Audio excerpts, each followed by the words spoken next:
Welcome back, guys, to the Pulse. Blizzard has been hard at work on Heart of the Swarm, and for good reason. The release is looming March 12th. They recently released a lot of new patch notes and patch changes. We're going to touch on them right now. Going to kick it off with the Reaper.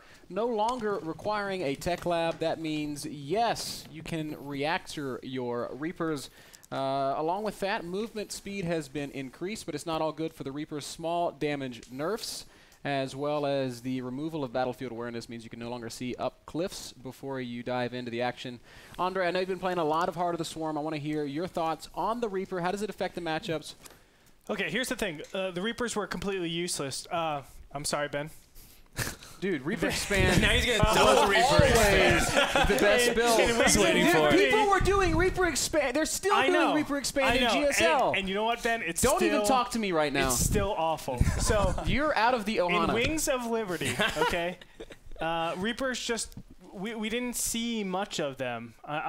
They just weren't that applicable. But now I think like they have a purpose. They have a real role to fulfill, which is scouting and doing these small raids. Pretty much the nitro packs that they start with, plus the quickness, like just the fact that you can get them out. You can do double barracks, double refinery Reapers. You don't even have to put add-ons on. It's Rack City. Yeah, you just go for it. It puts in a huge amount of pressure on any opponent, whether it's Zerg or Protoss. Now you can 5 racks Reaper with just 3 racks. Exactly. Which is kind of sick, actually.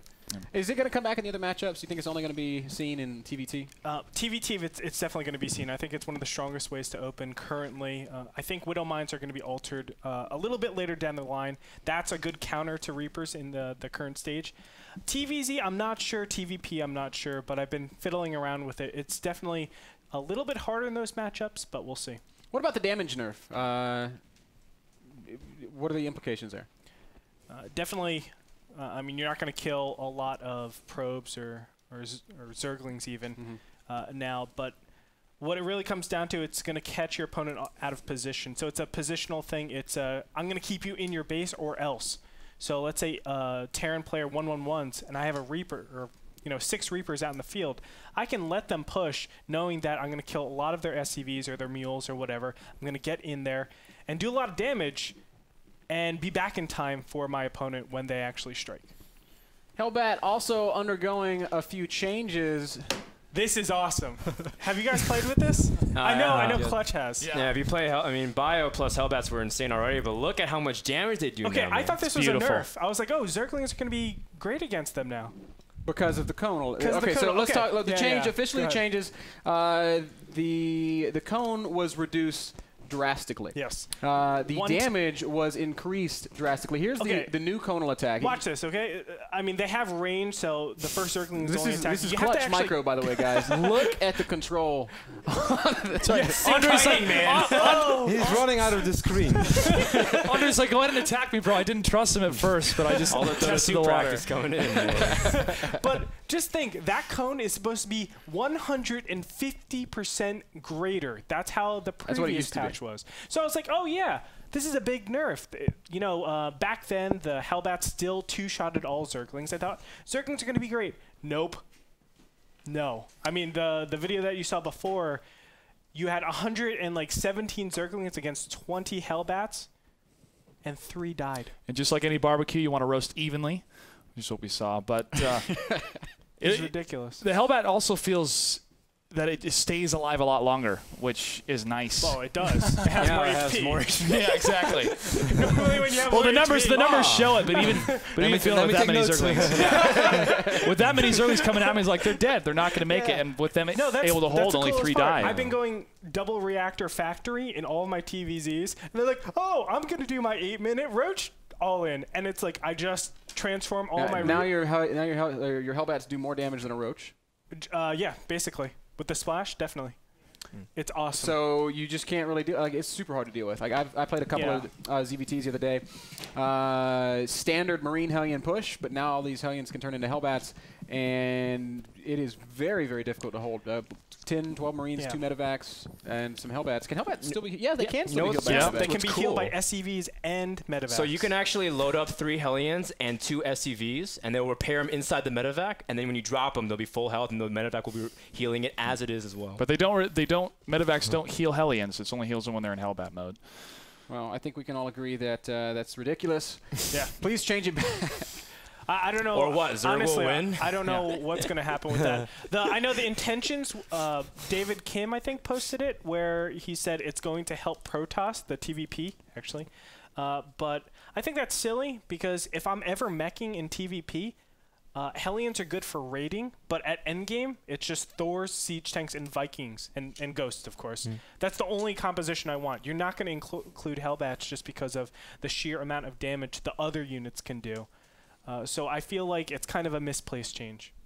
All right. But I like it for TVZ, not for ZVT. One of the changes I'm pretty happy with is some of the medevac healing was reverted. Caduceus Reactor did do bonus healing now. It was a little bit too extreme. Marauder could stand in a mineral line and heal through everything. Yeah, 1 Marauder and 1 medevac could kill a Colossus. That was like the healing rate. 1 Marine and 1 medevac could kill a siege tank. Just 1v1.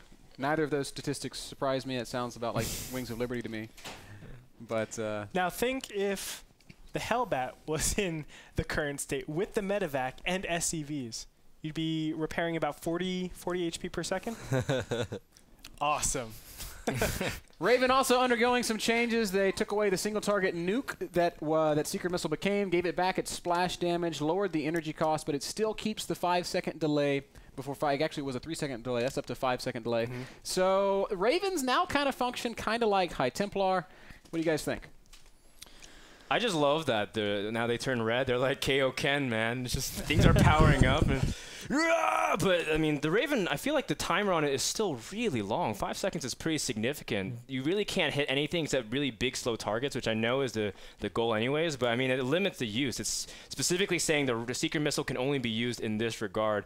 Things that are fast units, I mean, I guess if they're not paying attention, you still can strike mineral lines and whatnot, but for the most part, it'll never hit things like drones, queens on creep, or other things other than just a big broodlord corrupt their army. And if you do attack a big slow target, but that target is destroyed, for example, you target a Colossus at the back of the line and it gets killed and all the other forces move forward, that one Secret Missile is going to target the same area where that big unit was destroyed. So it's not going to cancel itself. It is kind of cool. It's not going to cancel itself, but if it keeps moving, your enemy keeps moving, it's just going to miss everything. Well, you can shoot it into big balls of bio. Yeah, that's true. It's still going to blow up. Yeah. Eventually. There might not be anything there anymore. But so look I cool. don't know. You know, right now in Wings of Liberty, I think it's really silly to see the end battles of TVZ with Ravens just going in and just Secret Missile, everything, and everything dies or doesn't die. And it's like, oh, well, Terran won. Or, now the game's won. over one way or another. Now I think there's a little bit more like the Ravens won't be that dominating role. You know, it used to be in TVZ, the Ghosts at endgame. It was like, how well do the Ghosts do? It's very 0 or 1, on or off, win or lose. All or nothing. Yeah, that's it. It came down to that one battle and the one unit against the other unit, and that's it. And I feel like Ravens will supplement killing Broodlords and Corruptors, but they won't be the main thing to go for. It's way better to have splash damage than single target damage. I think the last really big change that we're getting in Heart of the Swarm with this most recent patch is siege mode being removed, the research for siege mode being removed. Now your tanks are just going to pop out. They're going to be able to siege up. I'm wondering, are the implications here better all-ins, or are the implications here easier defenses? I think the latter, really. I don't think this is necessarily something for better all-ins. Of course, you can hit a couple of timings a little bit quicker, but I still think like if Terran went mech against Protoss, they often died against some really silly gateway timing, like just early on, a couple of gates. They just had too many units and the tanks were not really ready yet. Now you save some resources, you perhaps get one more tank, and you get siege mode immediately. So I think it like sort of is a gateway to a longer mech game for Terran against Protoss. I was talking to TT1 about this, and I completely agreed with you, RotterdaM. I said, you know, 1-1-1 really isn't going to be that effective. Mech still is going to be whatever. Purify is amazing anyways. But what he told me is that, and I said this, I was like, maybe that you can, you cast the Purify, it's 60 seconds that goes down. If you guys don't know what Purify is, it's basically making your Nexus into a cannon. A siege cannon. It's much a better, siege much better than. It's like making your Nexus into a Tempest. But TT1 was saying the siege tank timings are so fast that even if you cast the Purify, it doesn't matter. And what they do, the Terrans do these days, is they use the mine as a spotter instead of, you know, a huge attacker. So they always have range. They don't have to have their Marines in front. So they can just go ahead, only snipe the Nexus, and then have not only the mine there, but Marines and siege tanks there really, really early. What about TVZ? Open up 1-2 factories, make some Hellions, make 2 siege tanks, and push. That's going to come at like 7.5, 8 minutes. I would say yes, but why do that when you can make Hellbats? Well, you're going to have them, right? You know? I mean, More Hellbats. Okay. Okay. That's an actual push, though, that a lot of Kespa players do, though. The 8-minute tank push, they don't even necessarily go for like lots of harassment. They just say make Marines and Hellions poke up the ramp and then make a couple tanks and push. So I think those timings become a lot more sharper. And it's going to make some attacks in TVT, but I agree with Andre and Kev. I don't think in like Terran versus Protoss, a 1-1-1 becomes that much stronger at all, if at all. I feel the same way. Cool. A couple other smaller changes. The mothership, well, I say smaller change. I know Kevin might not agree with me. The mothership and the Oracle had a couple of their abilities swapped. The Time Warp now onto the mothership. The Envision now onto the Oracle. Changes up the way that Protoss is allowed to sort of open. Yeah, it makes me a little bit sad, Ben, because Dustin Brown, I think, has said several times that in Heart of the Swarm they want to make Protoss give some options that we don't always have to make a robotics facility in case we have to deal with invisible units. And needless to say, in Heart of the Swarm, you're going to need observers pretty much all the time, not just for Cloak Banshees as we see right now, but what to think about the Widow Mines. I mean, you're going to need detection. And now once more, I feel that, yeah, some people say like, ah, well, you can open Oracle. Oracle is going to give some sort of detection, but I don't know, man. I still feel kind of shaky to just completely ignore Robo or without detection. I don't know. You can go Robo, you can go Oracle. You might not be able to just go straight Twilight Council. But that's what was too strong in the first place, just having always having detection and being able to go Blink Stalkers no matter what, right? I mean, that's the purpose of the change. I'm sorry, say it again? So the whole motivation for that change is saying that just like 4-gate Blink Stalker's too strong. Well, they already accounted for that, though. Yeah, but a 30-second new nerf. Blink, it takes so long to research. That's either 3 more chrono boosts, which I don't think fits into the 170-second time, or you know, just getting it super, super late. And I think 20, 30 seconds is quite substantial. Think, if I proxy a factory and then just float it into your base and put a Widow Mine there, like, how can you stop that? It's instantly going to burrow, and if you're not there, you're dead. Right? But that sounds like a pretty good build. If you're not there, you're pretty much losing a lot of probes. You don't have oracles. You don't have observers at that time. And all I have to do is go 1 Rax Marauder in the front, make sure your unit's up there, and it's like, LOL, where are your probes, bro? They're nowhere. Get Andre breaking the metagame already. That's TT1, by the way. I want to add one more thing as well. This also means guaranteed Robo in PvP, because we are, of course, with the new Dark Shrine, it's cheaper already. So Dark Templars, we're going to see it probably more often. And like Oracle as detection against in a PvP, that makes almost no sense, because Blink Stalkers are still going to be good even though it takes longer. So basically you're forced to make a Robo in PvP right now. But you could say, okay, well, I'm going to go Blink Stalkers and counter that knowing I don't have to get a Robo. So it's like coin flipping, right? Yeah, but what about, I mean, Oracles can still detect, though, so Stargate's not necessarily the worst option there. So Dark Templars beat Blink Stalkers because of how, you know, Blink Stalkers, you want to just focus on getting them and then use your mothership to see up the ramp. But I mean, I think it's unlikely that you're going to have a PvP with a couple of Oracles all around to protect 2-3 bases or something. So basically you either are going to always need like defensive cannons, or I don't know. I'm not a big fan of this, and I wouldn't be surprised. I wouldn't be surprised if they're going to change it back once more. All right. Last change that we have to make note of is one that I think is kind of not that big of a deal. Fungal has been nerfed once again. It no longer does that 10 additional damage to armored units. I think given what Fungal is at this point in Heart of the Swarm, it's kind of inconsequential. But you do have to ask, why make Infestors now? Because Fungal has really been nerfed into the ground. I mean, Fungal, after the initial nerf, I guess, was really bad, like with projectile and reducing its range. But increasing its range did help it a little bit, because you can kind of like shoot it, and you can as long as you land 1, you can still land 3 or 4. Because the idea of Fungal is not necessarily just hitting 1. It's when you hit 1, you can hit 3 or 4.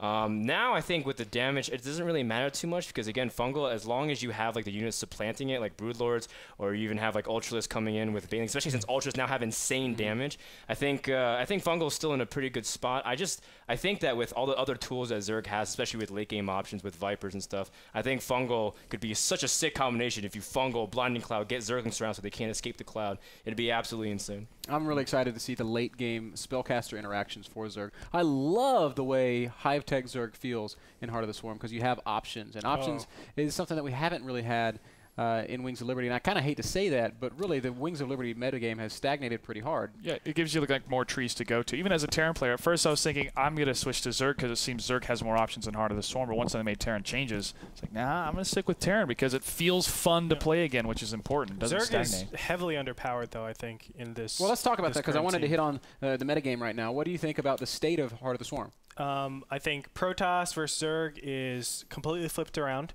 I thought that, and I think Cats and TT1 have both confirmed that to me, or at least they share that same opinion. PVZ, it's just Broodlord Corruptor doesn't have that same punch that it used to, especially with the Tempest being out. You have the Void Rays that are super good. Yeah, Void Rays are so good now. And because of that, just the tech opens up. Void Rays are such a stable way of defending against things. And even in Wings of Liberty, I felt Void Rays were really good at defending against a lot of different all-ins coming off of Zerg 3 bases.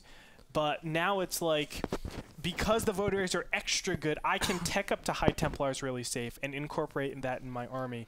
And now Void Ray Colossus is even really good. Remember, not only was the Void Ray buffed, but the counter was nerfed, which were Infestors. Infestors used to just shut them down completely. Now they don't do that. Yeah, but they buffed Hydras though, and Hydras are really good in Heart of the Swarm too. Colossus? Yeah, Colossus still wrecked them. Well, what do you think, Kev, is like the resident Protoss guy? How are you feeling about the Protoss versus Zerg matchup? How do you feel about all the other matchups in the game? Seriously, like I cannot actually talk about it because I've been traveling all around and I've had so little time to sit down. I think before I went to Europe, I played like 50, 60 Heart of the Swarm games, but now stuff changed again. So even if I would give my opinion, it would be kind of irrelevant. All right. Well, on that note, I think we are going to... I want to add one thing. I like the new Void Race. Roddy's back in business. MMA, you want to play again? no longer need rocks to charge up. PVT, I think Terran has a slight advantage right now with the Widow Mines and the lack of detection. TVZ, I think Zerg is not looking good because of the Hellbat. And last but not, well, I don't want to go into the mirror matchups. PvP doesn't look too great to me. ZVZ looks the same to me. And TVT looks really, really nice. As a caster, I'm really sad that we can't call the Kadushavak. Because when you get the upgrade, you get the Caduceus-vac. No, Dad. Kadushavaks are doing so much! Oh my god! Nope. Just Guys, keep it metavex. we are going to kick it out to our first break. When we get back, we'll be talking about foreign players in Korea, specifically in Code S. Don't go anywhere. The Pulse will be right back.